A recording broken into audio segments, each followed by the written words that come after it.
20th. The reading from Emmett Fox on August 28th is called The Conquering Horse. Now, I should explain, by the way, a couple days before that, he started a whole conversation on the horsemen. So, this is one of the horsemen. And I saw, and this is from Revelations chapter 6, verse 2. And I saw, and behold, a white horse, and he that sat on him had a bow, and a crown was given unto him, and he went forth conquering and to conquer. The white horse is the spiritual nature, and the man or woman who rides the white horse achieves freedom and joy and ultimate happiness and harmony. We are told two very interesting things about the horseman on the white horse. The Bible says that he that sat on him had a bow, and the bow and arrow is an ancient symbol of the spoken word. And when you speak the word, you shoot an arrow. It goes where you aim it. The horseman on the white horse speaks the word. The rider on the white horse also wears a crown, and the crown is a symbol of victory. The rider on the white horse is always the victor. This then is the story of the four horsemen of the apocalypse. If you want peace and understanding of God, there is only one way. You must ride the white horse. Which fits well enough. This is section 2 of the conversation we're having on Psalm 91. Last week we started and got through, I believe it was verse 8. I'm going to read two different versions, the same two that we opened up with last week, so we have a common denominator.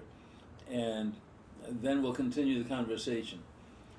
To remind those of you who may have missed last time, Sister Pepper, the founder of our church,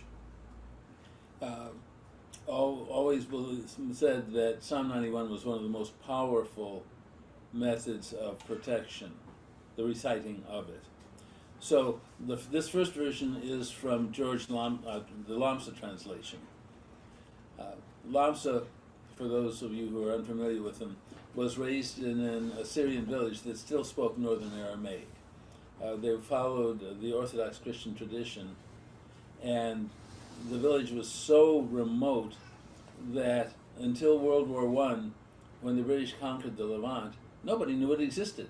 So they still spoke the same language that Jesus did, had the same customs, and Lhamsa was in training to become the village elder, the religious elder. Once they discovered the rest of the world, he went to Britain, graduated from Oxford, and made it his life's work to retranslate the Bible based on the words of the Church of the East, which are far more accurate, and his knowledge of the colloquialisms of the Aramaic, the Northern Aramaic language that Jesus and his village spoke. So this is his translation of Psalm 91. He who dwells in the protection of the Most High shall abide under the shadow of the Almighty. I will say of the Lord, He is my refuge and my fortress, my God, in Him will I trust. Surely He shall deliver you from the snare of the fowler and from vain gossip.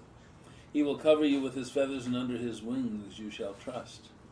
His truth shall be your shield and buckler. You shall not be afraid by the terror by night, nor for the arrow that flies by day, nor for the conspiracy that spreads in darkness, nor for the pestilence that wastes at noonday.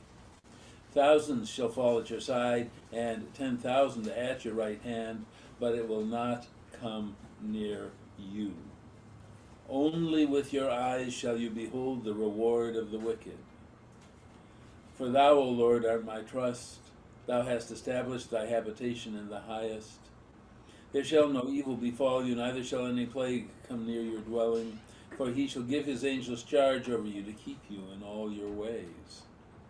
They shall bear you up in their hands, lest you dash your foot against a stone. You shall tread upon the viper and adder, you shall trample underfoot the lion and the great serpent. Because he has loved me, therefore will I deliver him. I will set him on high, because he has known my name. He shall call upon me, and I will answer him. I will be with him in trouble. I will deliver him and honor him. With long life will I satisfy him and show him my salvation. So now here's the TPT translation. TPT, I'm unfamiliar with who they are. It stands for the Passion Translation from Passion and Fire Ministries. Now, I have made a couple of minor changes to their translation because they seem obsessed with demons, and I'm not.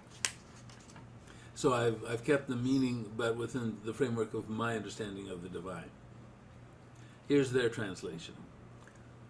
Whoever lives within the secret shadow of Shaddai, hidden in the strength of the God Most High, will always be kept safe and feel secure. Here's how I describe him. He's the hope that holds me, the stronghold to shelter me, the only God for me, and my great confidence. Yes, he will rescue you from every hidden trap of the enemy, and he will protect you from false accusation and any deadly curse. His massive arms are wrapped around you, protecting you. You can run under his covering of majesty and hide. His faithfulness is a wraparound shield keeping you from harm. You will never worry about an attack of ungodly forces at night, nor have to fear a spirit of darkness coming against you. Don't fear a thing, whether by night or by day. Ungodly danger will not trouble you, nor the powers of evil be launched against you. For God will keep you safe and secure. They won't lay a hand on you. Even in time of disaster, with thousands and thousands being killed, you will remain unscathed and unharmed. You will be a spectator as the wicked perish in judgment, for you will still be kept safe and secure. When we hide our lives within the shadow of the God Most High, our secret hiding place, we will always be shielded from harm. How then could evil prevail against us or disease infect us? God will send his messengers, angels with special orders to protect you wherever you go, defending you from all harm. If you walk into a trap, they'll be there for you and keep you from stumbling. You'll even walk unharmed among the fiercest powers of darkness, trampling every one of them beneath your feet. For here is what the Lord has spoken to me. Because you have chosen to be my great lover, I have chosen to greatly protect you. I will set you in a high place, safe and secure before my face. I will answer your cry for help every time you pray, and you will find and feel my presence, even in your time of pressure and trouble. I will be your glorious hero and give you success. You will be satisfied with a full life and with all that I do for you. For you will feast your eyes on the fullness of my salvation, drinking deeply of me. So those are the two different translations for you to sort of keep in your head.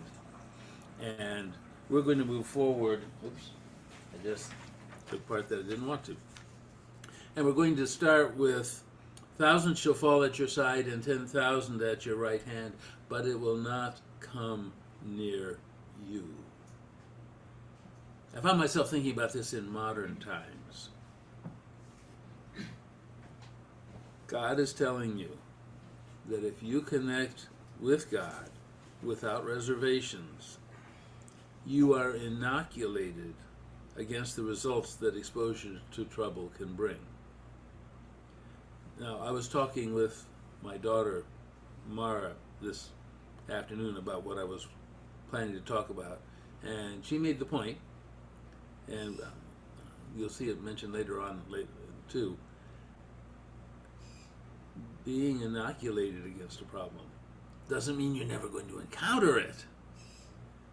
It's what happens when you encounter it. So it's not as if you're going to walk trouble-free, dancing over the sunset every day. You still may run into some poison ivy, but it will not affect you. And then it says, only with your eyes shall you behold the reward of the wicked. Now, this simply means prayer does change things, and that those who are saved from trouble, which they know of and which they do not know about, this is what they can count on. And the wicked are those who do not pray, do not succeed in escaping trouble. And I want to remind you that wicked is often associated with sinners. The Aramaic definition of a sinner is someone who is missing the mark. Remember that. Missing the mark. That doesn't mean that you are forever gone. It means you can do better. You can do better. And then it says, for thou, O Lord, art my trust. Thou hast established thy habitation in the highest. There shall no evil befall you, neither shall any plague come near your dwelling. And Emmett Fox, who has extensive commentary on the 91st Psalm, says that this is a beautiful promise. This is one of the most definite promises in the Bible, he says. A marvelous promise. It says that once you have made the divine Christ power your refuge by living in it regularly and knowing God to love because of your prayers, because, and I'm going to move into my own, because you are abiding in the Spirit of God that lives within you. We each have that. Sometimes dimly glowing, sometimes very brightly glowing. The brighter the glow, the more we're living in it, he is saying. The less likely that trouble will touch you. Again, it doesn't mean you won't be exposed to possible trouble. It's what happens after the exposure. And Fox says, could anything more convincingly be said? So by meditating regularly on the presence of God within you, and these are my words, not his, and directing your life in accordance with your knowledge, you are thus protected from any kind of danger. Going back to the 91st Psalm, for he shall give his angels charge over you to keep you in all your ways. They shall bear you up in their hands, lest you dash your foot against a stone. Think on this. Sister Pepper used to say, we may say, God, I trust you, God, I trust you, and then we get into all the trouble we possibly can, trying to take care of it ourselves. And what this verse is saying is,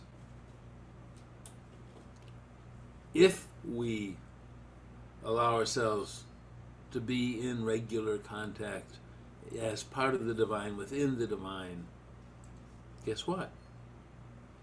You get the protection from the divine, from the angels, those beings on the other side, whatever names we care to give them, that serve the divine. And since we are part of the divine, serve us too. So, going back to Emmett Fox, he says this is another lovely promise. And he encourages you, when you are troubled, to read it again and again. Nothing could be more exquisite than the fact that the divine will give his angels charge over you. And this is specifically meant for every single one of us. And he recommends, make this promise a subject of your meditation, of your thought. And I will add, in my terms, of your unceasing prayer, your unceasing meditative connection with the divine for a month. He says, think about it, realize it, and think of the promise of his taking charge over you. And if you allow this, your whole life will be changed. You will be uplifted because You are in charge of the angels, and you will be safeguarded in all ways, in health, food, clothing, all the necessities of life. You'll be kept from fear of all kinds. And this is something we really need right now, because it is so tempting to devolve in our spiritual walk into fear because of all the chaos, all the uncertainty, all the hatred going on in this earth right now from people who've forgotten what God's love is all about. Protection from danger of all kind. It's a wonderful promise. And it's a thought, if we can keep it inside ourselves and hold it and keep it revolving around like the unceasing prayer, they can keep us smiling, happy, well, strong, vital, young, day in and day out for the rest of our lives.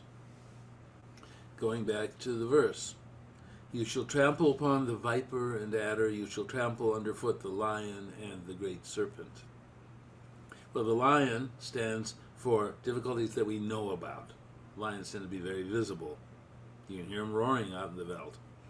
For the lion is not a sneak. He rushes at you in the open.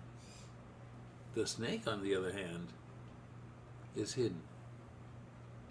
Yet, in God's promise, he says that he will tread upon the lion, will trample the dragon or the snake. Now, in the biblical days, folks believed that evil spirits incarnated in serpents and in wild beasts. Witness the serpent who allegedly inveigled Eve to eat the apple of knowledge.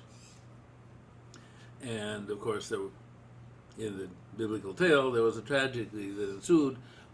We lost our direct communication with the divine and with divine existence. Now, Sister Pepper would explain that when we gained the knowledge, having eaten from the apple of the tree of knowledge, we put on coats of skin in the King James Version. Well, what is this? It's a coat of skin, isn't it? And that's one way that we are separated from divine love, divine being. So the serpent back then promised Eve many things: wisdom, happiness, equality with God, as if we aren't equal now. All she had to do was eat the forbidden fruit. And it wasn't bad fruit. It was a symbol of the outer things that we let control us, the things that we think will make us happy, successful, or satisfy some other, I'll call it a carnal need, the need of the flesh. Now, outer things are not bad, but we do need to keep them under control. He calls it underfoot. So we, the spirit part of us, are in charge. The carnal appetites, the passions, the food, the clothes, the desire for wealth, can wreak havoc in our lives when they control us. And presaging the talk I'll be doing next week, they can wreak havoc on our earth and make it a less pleasant place for us, for the animals, for the earth itself. And that serpent still seeks to deceive us today. But when we abide in God's secret place, which is when we are meditating, when we are in prayer, in connectivity with the divine, then we are able to gain objectivity, understanding, develop the self-discipline necessary to control our carnal appetites or put them into appropriate perspective. Yeah, there's nothing wrong with owning a nice car or wearing a new suit. But if we let that be in control, then we're selling our soul's relationship with God for a mess of pottage, a mess of oatmeal. Because physical things, they're oatmeal. So we need to master all the temptations. And the more we are focused on the divine and in the secret place of the Most High, this is what we're able to do. So if we trample underfoot the, what shall we call them? The seductive attraction of things of this earth, then we are better able to walk in the Lord. Think of St. Francis, who gave up all of his finery, all of his wealth. We don't need to do that literally, but spiritually, yes, we need to, so that they have their appropriate position in our life. In fact, Fox says that feet represent spiritual understanding. And when we have an understanding of trust in the inner presence, the God within, we gain power, mastery, and dominion over all. And then, Fox talks about scientific prayer. He was one of the forerunners of Science of Mind Church. And he says scientific prayer means the practice of the presence, or God, if you will, through prayer, by entering the secret place of the Most High, which is within you, as we've been talking about. And this prayer time will take care of all problems, will give you the protection, whatever the trouble, and whether the trouble is open or hidden. Your prayer time, your continuing connection with the divine, your spiritual walk, your fanning the spark of God within, will suffice to give you protection. And then Fox leads into the last 3 verses. He says they're ringing with joy and triumph. And even when used alone, they form a complete and wonderful prayer treatment. Because he has loved me, therefore will I deliver him. I will set him on high because he has known my name. He shall call upon me, and I will answer him. I will be with him in trouble. I will deliver him and honor him. With long life will I satisfy him and show him my salvation. Now, we might want to add a couple more things just for clarity. With long, healthy, joyous life will I satisfy him.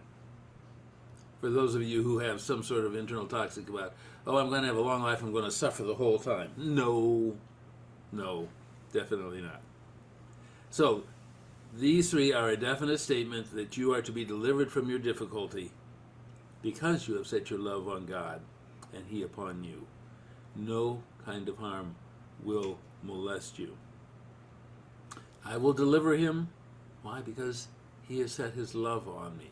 In other words, you have continued to build and maintain the connection with God, with the divine. And you can demonstrate and prove this, Fox says. Decline out of loyalty to God to accept anything less for yourself. And then he will come to your aid. Now, I want to make a clear note here that to meaningfully decline to accept anything less, you must already have set aside any and all false beliefs, or in Lifton therapy terms, false pieces in your internal operating software about any undeservingness or unworthiness to be in and of God's love and in and of God's protection. Because if you still have little niggling talks about I'm undeserving, I'm unworthy, guess what's going to win? You don't want that. We don't want that.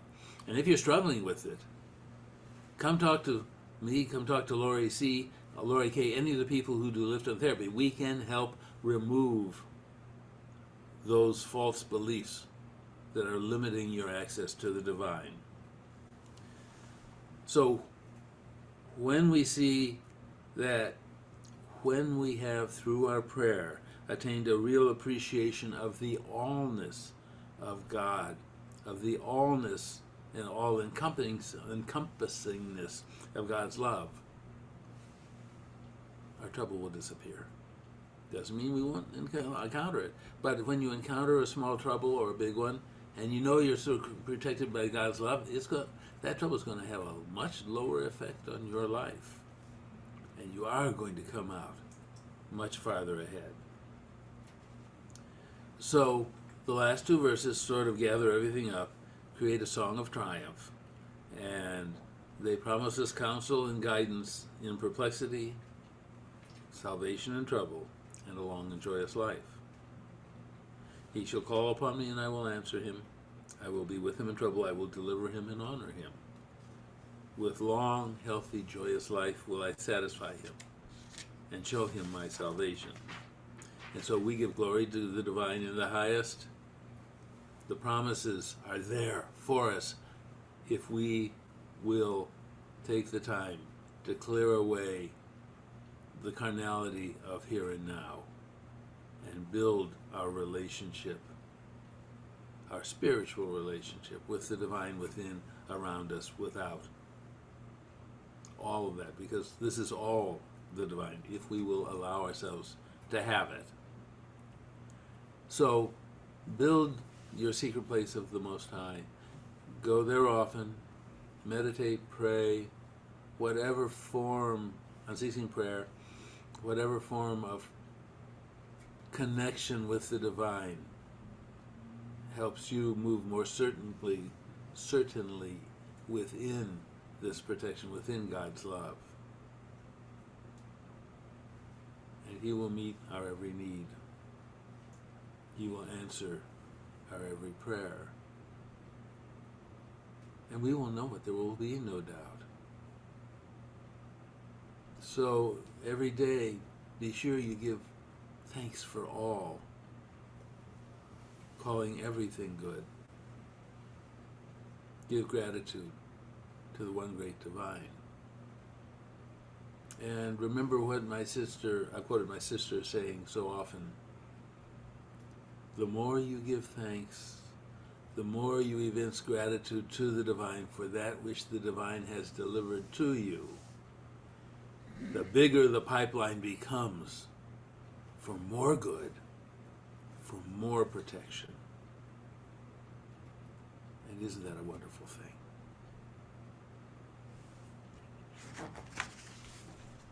Dear God, we thank you for this time together. We thank you for having protected us and guided us this week, for helping us to continually move closer to being totally connected with you. We thank you for guiding our voices, our feet, our minds, our heart, even our actions, so that we can lift up this world and also lift up our lives. Help us to maintain joy and remember that the angels are watching over us and guarding us as we depart from here today. Help us to continually have you in mind and heart. Help us to be in your service, however you call us this week. And help us to return here again to share and care with one another. We give you full gratitude for the good you've brought into our lives, for the protection you've provided thus far. We acknowledge that we are a part of you, and you are a part of us. We say thank you, thank you, thank you, and amen.